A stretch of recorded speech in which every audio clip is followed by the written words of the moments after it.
96 FM Mercury, sahabat, dan sudah pukul 11. Jadi sudah waktunya perjalanan Rumah Sehat Surabaya ini menemani Anda, sahabat, di edisi Rabu 24 April 2024. Ya, kita hadir kembali setelah libur lebaran di perjalanan Rumah Sehat Surabaya ini.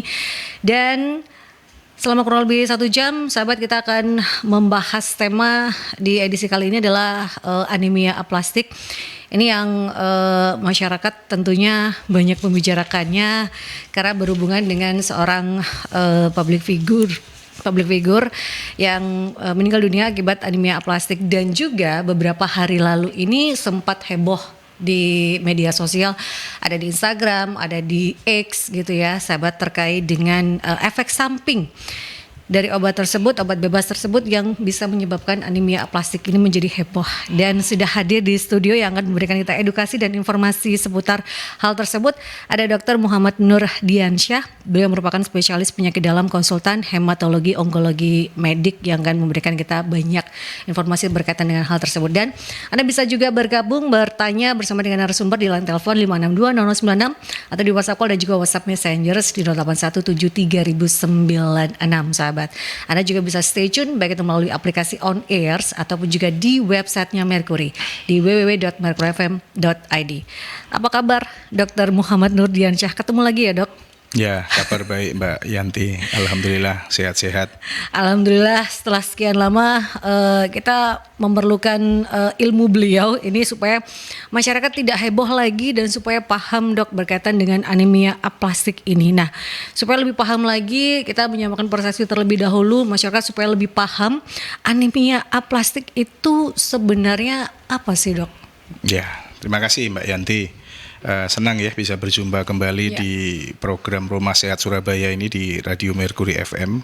Ya, memang anemia aplastik ini lagi tren heboh viral ya karena cukup banyak dibicarakan di masyarakat akhir-akhir ini. Jadi sebenarnya anemia aplastik itu suatu penyakit darah ya, di sini suatu kelainan darah di mana tubuh kita ini kurang atau bahkan sampai berhenti dalam memproduksi sel darah. Ya, seperti kita ketahui, di dalam tubuh kita ini ada 3 jenis sel darah yang utama ya, yaitu sel darah merah, hemoglobin, kemudian sel darah putih, leukosit, dan trombosit. Nah, ini ketiganya ini tidak bisa diproduksi dalam jumlah cukup pada kasus penyakit anemia aplastik. Nah, penyakit ini sebenarnya cukup jarang, Mbak Yanti ya. Angka kejadiannya itu bahkan bisa dibilang itu cukup langka. Ini hanya antara 1 sampai 2 kasus per 1 juta penduduk per tahun ini insidennya. Namun angka kematiannya akibat anemia aplastik ini cukup tinggi. Ini akibat beratnya penyakit ini dan komplikasi yang bisa terjadi.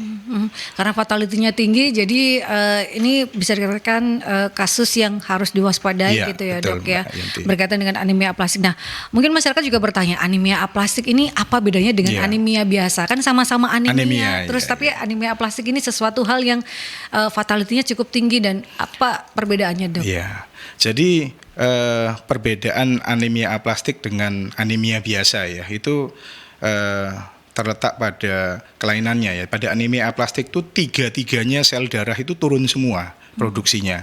Sel darah merah, hemoglobin, sel darah putih, leukosit, dan trombosit ya.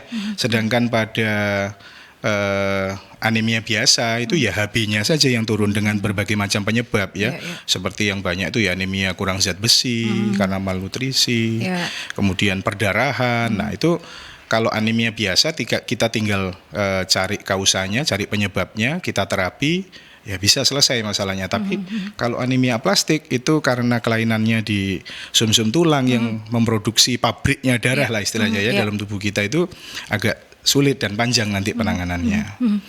Nah, ini kan kalau tadi dokter mengatakan bahwa anemia aplastik ini ketiga-tiganya gitu ya, yang bisa dikatakan pabriknya ini tidak berproduksi lagi atau berkurang gitu ya.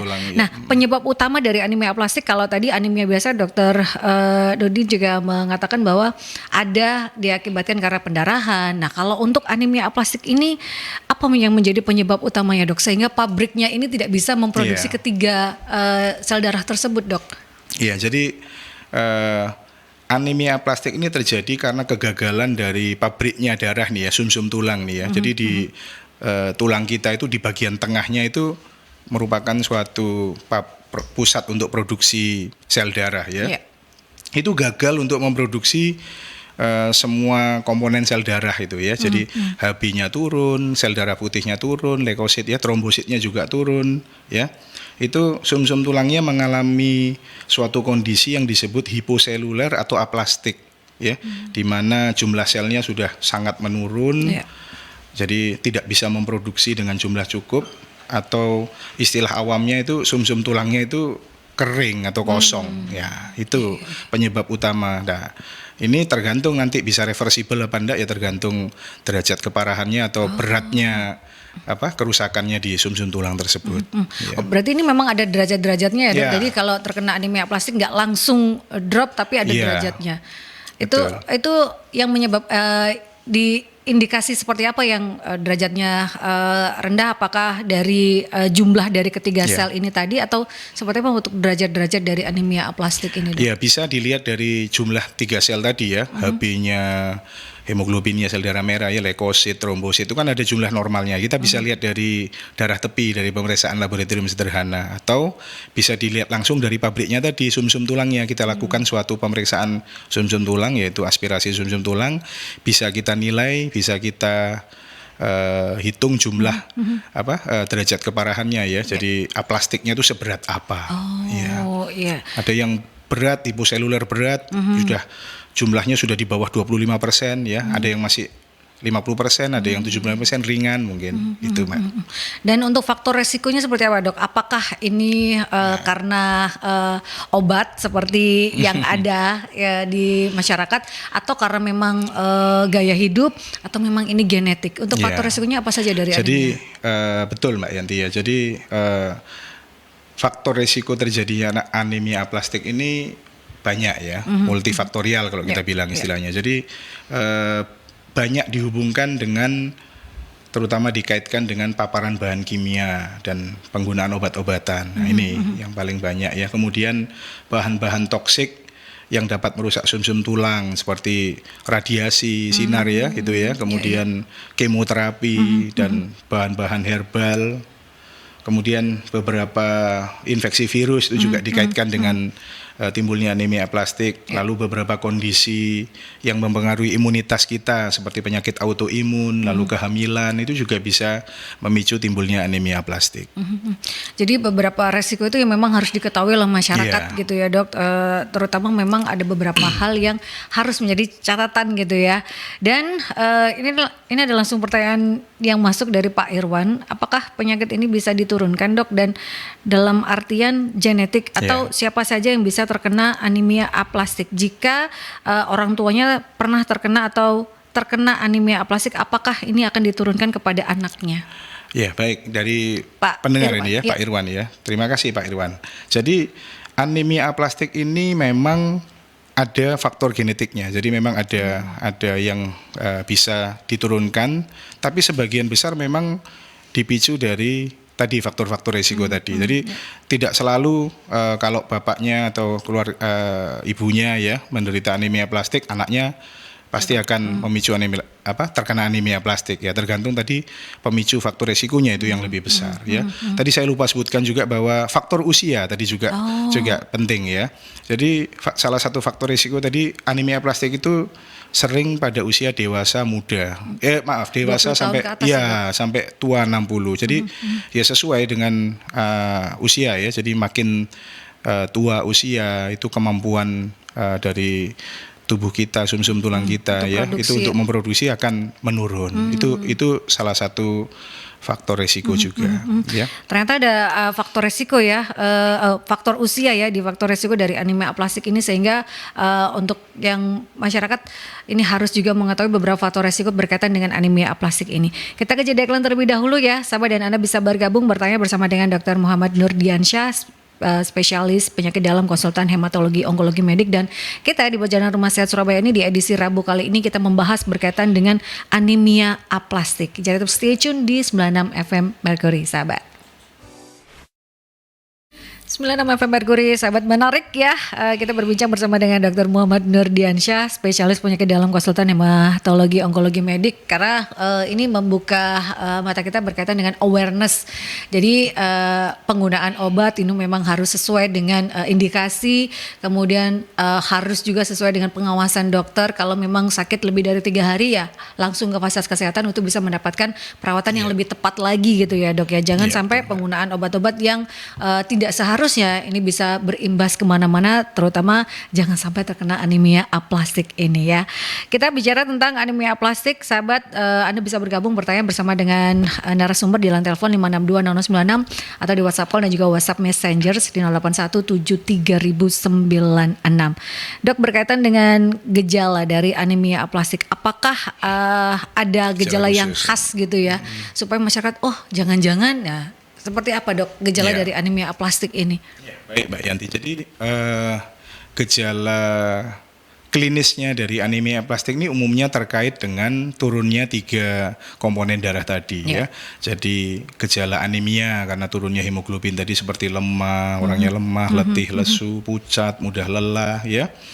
Karena HB-nya turun, lalu dia mudah terjadi infeksi akibat sel darah putihnya turun ya.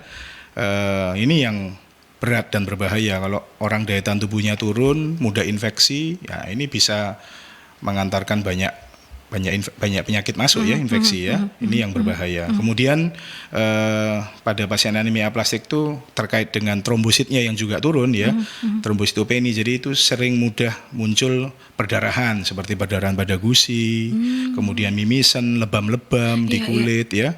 Ini disebabkan karena tidak mampu turunnya produksi trombosit ya. Jadi 3 sel komponen darah ini turun semua pada anemia aplastik. Terjadi anemia, leukopenia dan trombositopenia ini secara bersamaan. Kita sebut di medis itu sebagai suatu kondisi pansitopenia. Nah, ini khasnya anemia aplastik itu ya.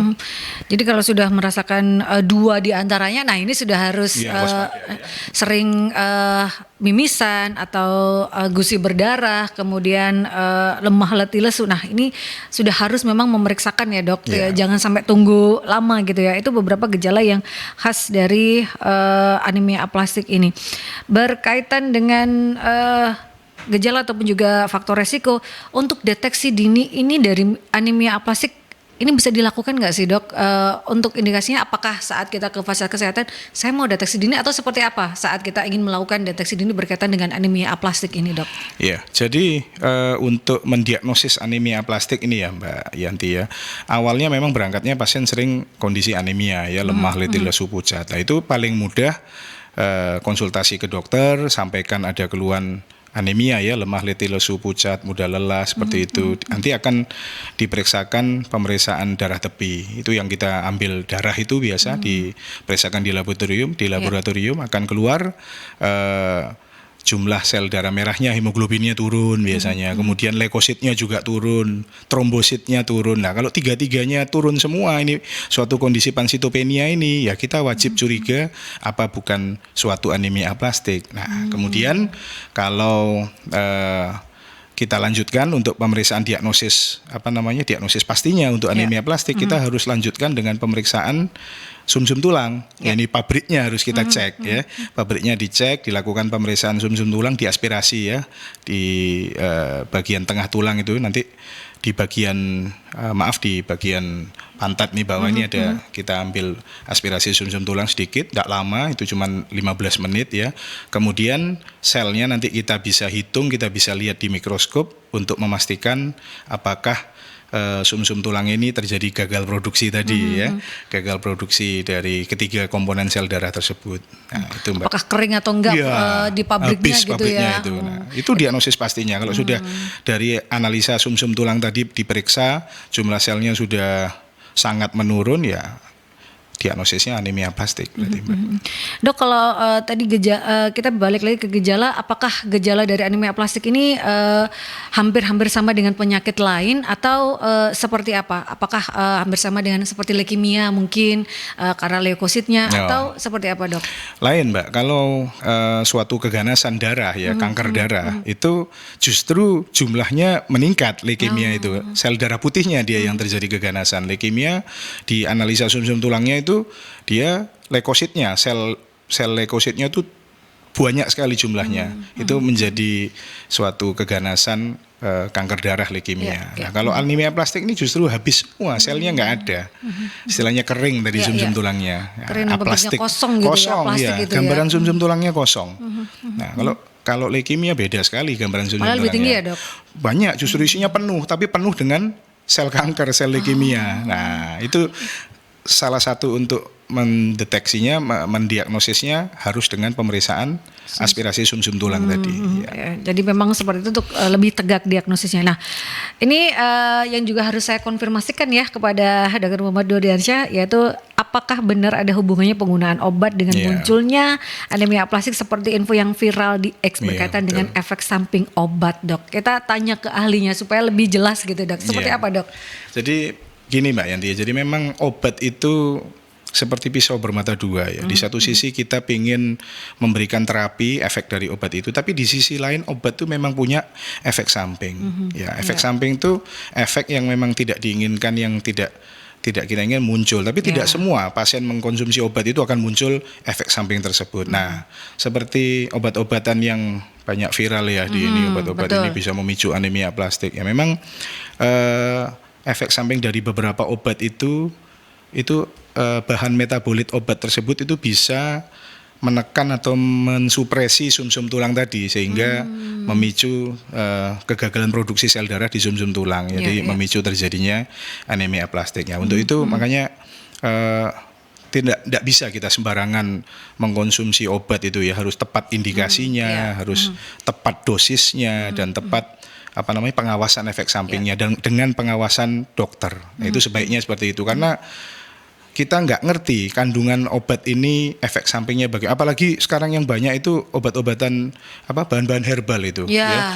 Bahan herbal itu kan malah kita tidak terstandarisasi. Kita nggak ngerti isinya obat-obatan kandungannya apa. Yang penting direkomendasikan obat ini baik, bahan ini baik. Nah, sedangkan kita nggak ngerti efek samping, tiba-tiba nanti muncul efek samping yang tidak diinginkan seperti itu. Malah lebih ganas lagi gitu ya, Dok ya, karena kita isinya dari obat herbal itu apa saja kita nggak pernah tahu gitu ya, sahabat.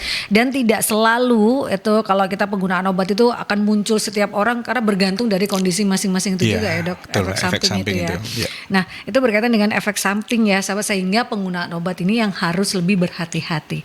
Ini ada pertanyaan dari Mbak Septika.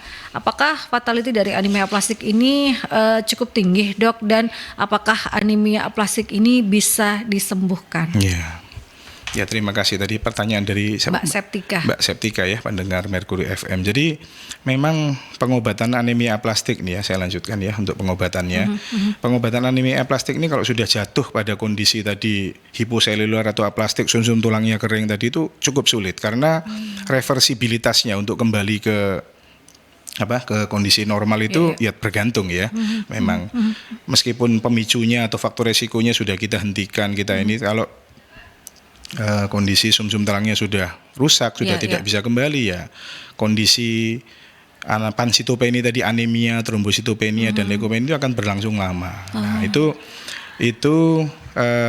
ya kita terapi suportif. Jadi suportif itu ya kita mengatasi kondisi anemia, trombositopenia dan leukopenia itu dengan pemberian transfusi darah, transfusi trombosit, kemudian obat-obatan untuk memicu merangsang produksi di sumsum tulang itu bisa coba diberikan seperti G-CSF, kemudian anabolik steroid ya, itu untuk terapi definitifnya. Kemudian bila kita sudah bisa identifikasi penyebabnya ya, misalkan karena penyakit autoimun, obat-obatan imunosupresan yang menekan sistem imun, dan ini yang terbaru ada pilihan bagi pasien anemia aplastik yang sudah tidak respon ya dengan obat, itu bisa dilakukan terapi cangkok sumsum tulang, stem cell itu. Cuman itu tidak semua center kita di Indonesia ini bisa melakukan ya.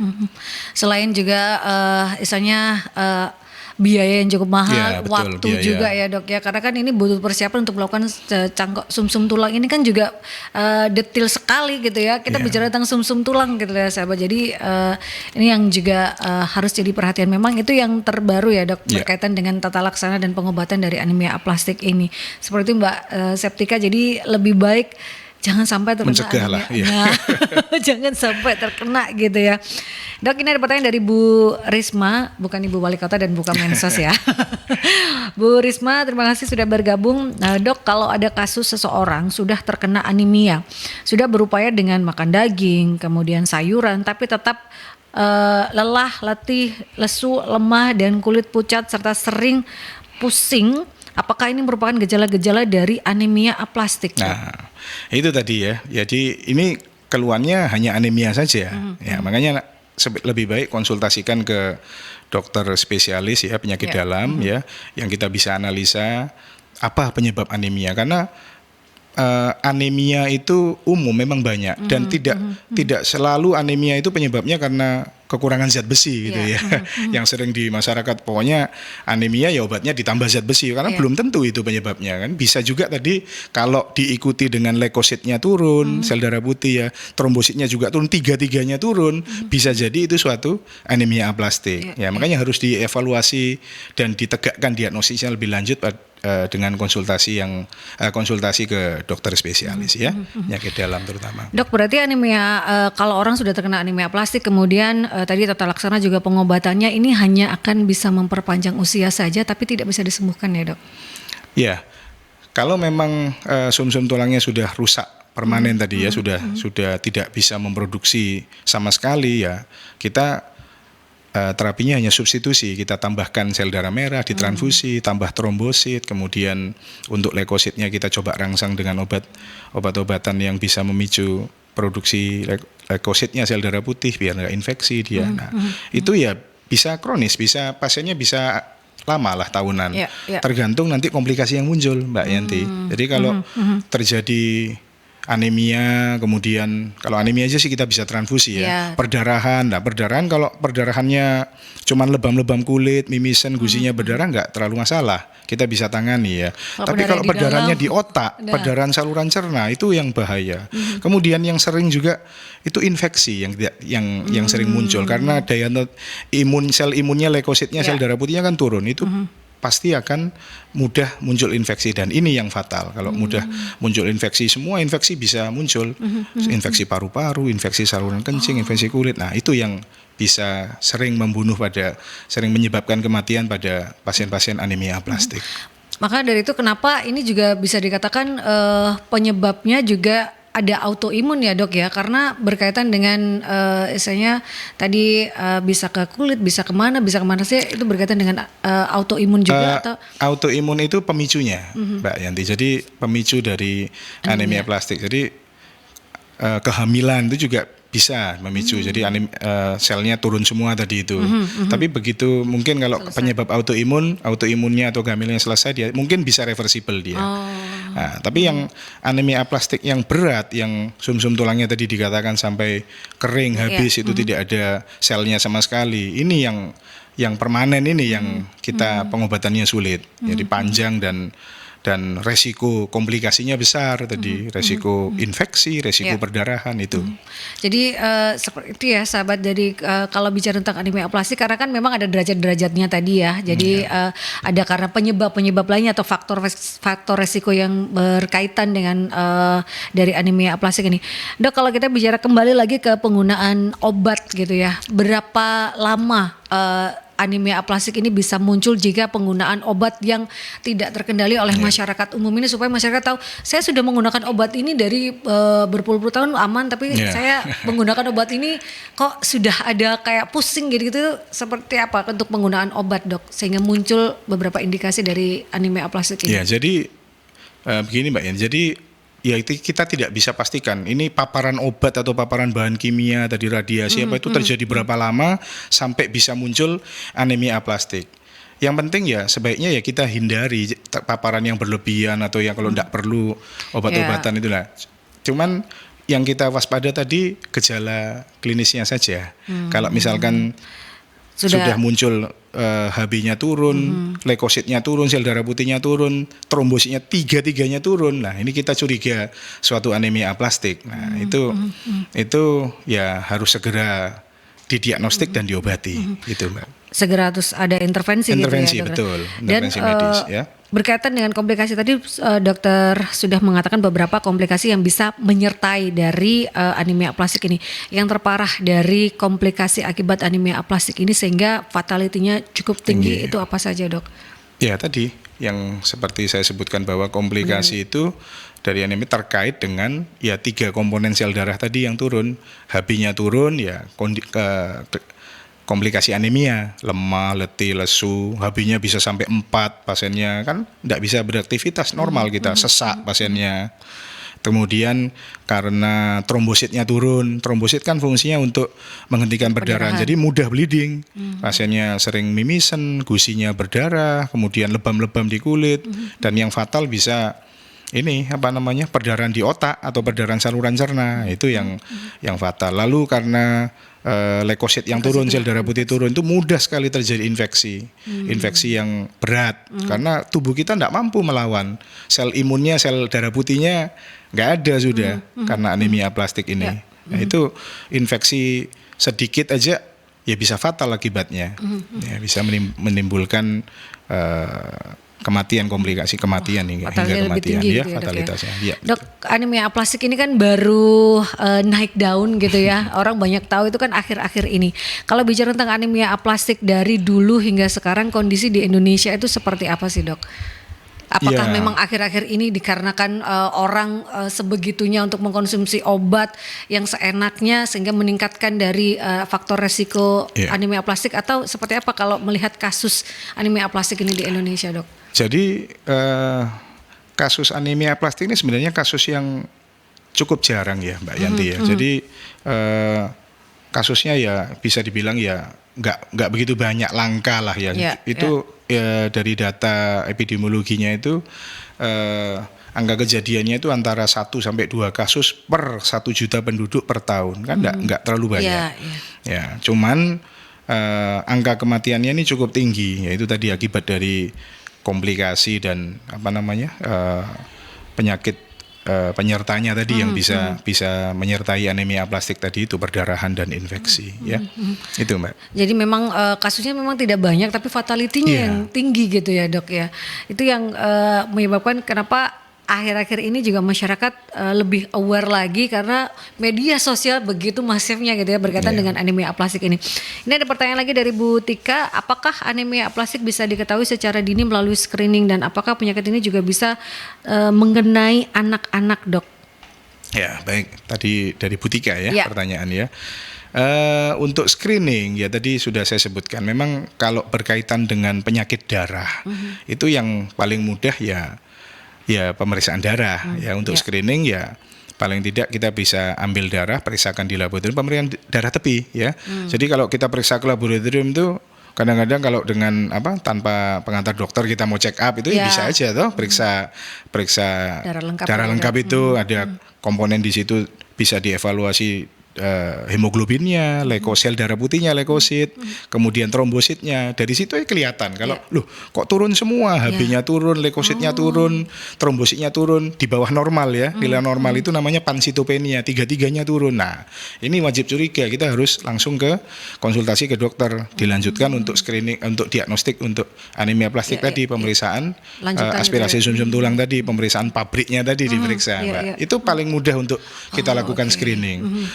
Kalau hanya mengandalkan gejala klinis, pasiennya lemah, pucat, mudah lelah, gejala anemia, ya itu bisa macam-macam. Tapi leukosit sama trombositnya belum tentu kelihatan jumlahnya. Nah, itu paling mudah periksa saja ke periksakan ke laboratorium, kita cek jumlahnya sel darah kita ya.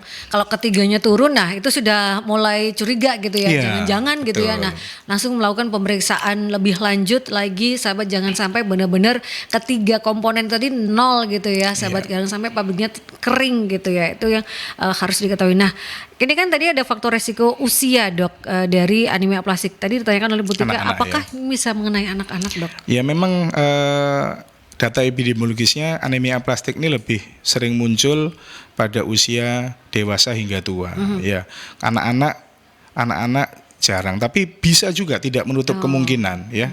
Asalkan tadi faktor resiko kan ada faktor resiko sama genetik, ada faktor genetik tadi.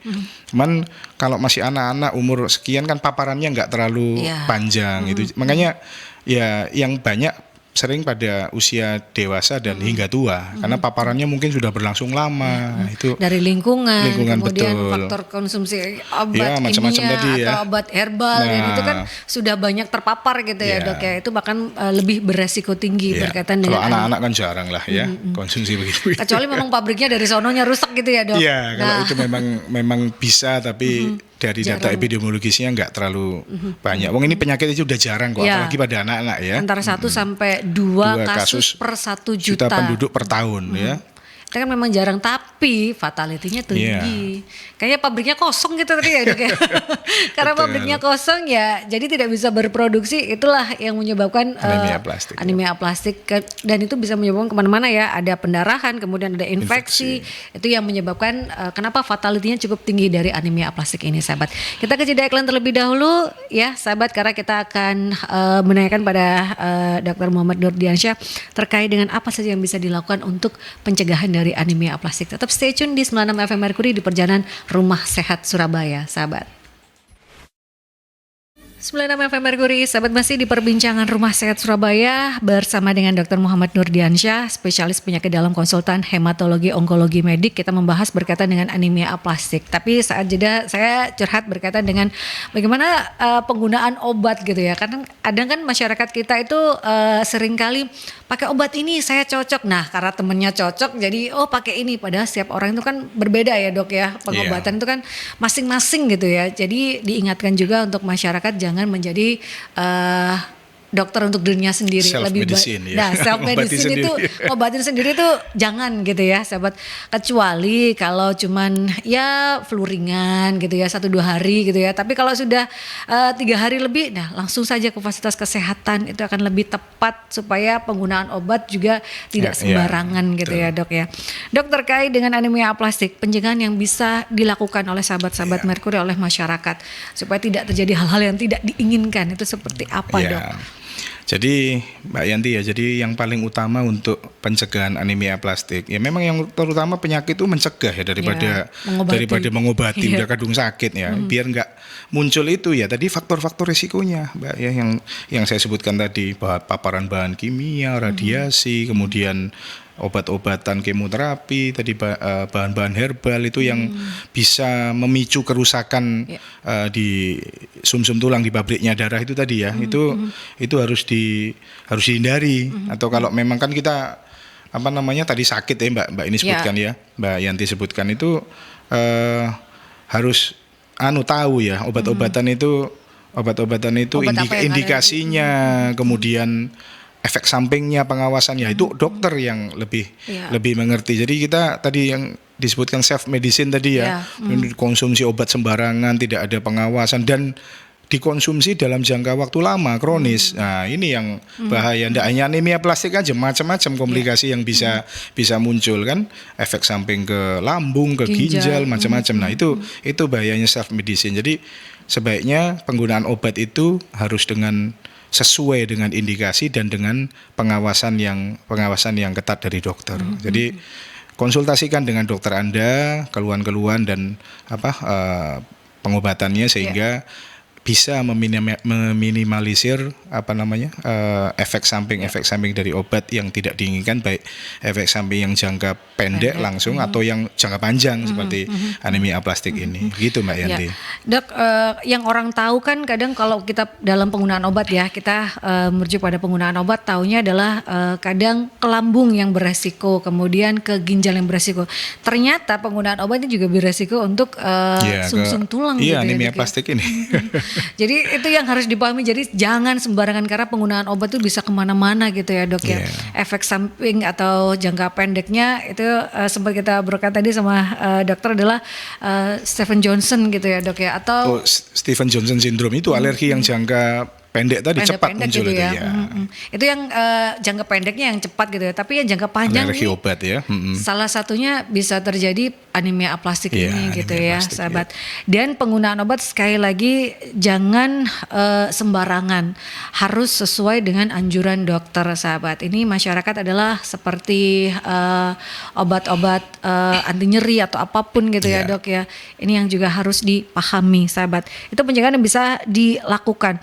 Pencegahan yang bisa dilakukan lagi adalah deteksi dini atau screening, itu bisa Iya, juga ya, tadi dok ya. betul. Untuk anemia aplastik ya, pemeriksaan laboratorium darah, tepi, kemudian lanjut dengan pemeriksaan sumsum tulang ya tadi, aspirasi sumsum tulang. Iya. Itu yang bisa dilakukan juga, sahabat. Karena kan cek darah lengkap saja, nah itu akan tahu dari hemoglobinnya, Iya. leukositnya, trombositnya, apakah ketiganya turun secara bersamaan. Iya. Nah itu sudah harus mulai, wah Aware ada apa ke nih? arah Nah anemia itu plastik ya. sudah harus kritis lah kita sebagai seorang pasien ini, sahabat. Nah, tips dan juga pesan sehat, dok, untuk sahabat-sahabat Merkuri berkaitan dengan anemia aplastik, apalagi dengan munculnya informasi-informasi yang banyak berada di media sosial. Tipsnya seperti apa, dok? Ya, jadi untuk sahabat Merkuri FM ya, rumah sehat ini ya, itu tips untuk pencegahan tadi anemia aplastik ya, hindari faktor-faktor resiko yang bisa memicu munculnya anemia aplastik, yaitu bahan-bahan yang bisa menekan atau mensupresi ke susun tulang, yaitu paparan bahan kimia, radiasi, obat-obatan, kemudian bahan-bahan herbal. Tadi itu semuanya jangan sembarangan ya penggunaannya, itu harus dengan pengawasan indikasi yang tepat dan pengawasan dokter, karena bila digunakan tanpa pengawasan dan dalam jangka waktu yang panjang, ya itu bisa memicu kerusakan di sumsum tulang dan terjadi anemia aplastik. Begitu Mbak Yanti mungkin tipsnya. Jadi itu yang harus faktor-faktor resiko yang harus dihindari gitu ya terkait dengan anemia aplastik, sahabat. Memang kasusnya jarang ya, dok ya, 1 sampai 2 kasus per 1 juta penduduk per tahun, tapi fatality-nya cukup tinggi karena fatality-nya berhubungan dengan infeksi, kemudian pendarahan. Ini kan kalau kita bicara tentang pendarahan di luar atau lebam itu bisa langsung, tapi kalau sudah pendarahan di dalam infeksi ya, di otak ya, dan lain saluran cerna pendarahan itu itu yang lebih bisa fatal ya. Itu bisa fatal dan bisa kemana-mana. Dan ini memang membangun awareness kita berkaitan dengan salah satunya penggunaan obat yang tepat gitu ya, dok ya, sesuai dengan anjuran dan jangan berlebihan. Orang kita itu kan self medicine itu tadi loh yang banyak ya, dok ya. Itu yang harus dihindari, sahabat. Dan terima kasih juga untuk Dr. Muhammad Nurdiansyah, spesialis penyakit dalam konsultan hematologi onkologi medik, sudah memberikan kita informasi dan juga edukasi terkait dengan anemia aplastik, sahabat. Ini yang harus juga menjadi perhatian kita semua berkaitan dengan penggunaan obat. Kalau memang Anda merasakan tidak enak atau apapun, langsung ke fasilitas kesehatan, sahabat. Toh deket juga kalau di kota besar gitu ya, dok ya. Ya, mudah kita menjangkau fasilitas kesehatan ya. Laboratorium juga lengkap banyak di sini. Ya, jadi itu akan lebih baik ya, dok. Itu yang harus menjadi catatan. Terima kasih juga untuk Ikatan Dokter Indonesia Cabang Kota Surabaya yang menghadirkan para pakar, para ahli untuk bisa memberikan kita edukasi dan informasi seputar kesehatan, sahabat. Dan untuk Anda yang tertinggal di perjalanan Rumah Sehat Surabaya di edisi Rabu kali ini 24 April, jangan khawatir, Anda bisa menyaksikan kembali di YouTube channelnya Merkuri di Radio Merkuri 96, sahabat. Dan perbincangan Rumah Sehat Surabaya ini bisa Anda ikuti setiap hari Rabu dari pukul 11 hingga 12 siang. Setiap minggunya kita memiliki tema yang berbeda untuk kita bahas, untuk kita edukasikan pada sahabat-sahabat Merkuri. Dan waktunya kita harus pamit dari perjalanan Rumah Sehat Surabaya ini di edisi Rabu 24 April 2024. Stay safe, stay healthy, be happy, dan wassalamualaikum warahmatullahi wabarakatuh. Waalaikumsalam warahmatullahi wabarakatuh.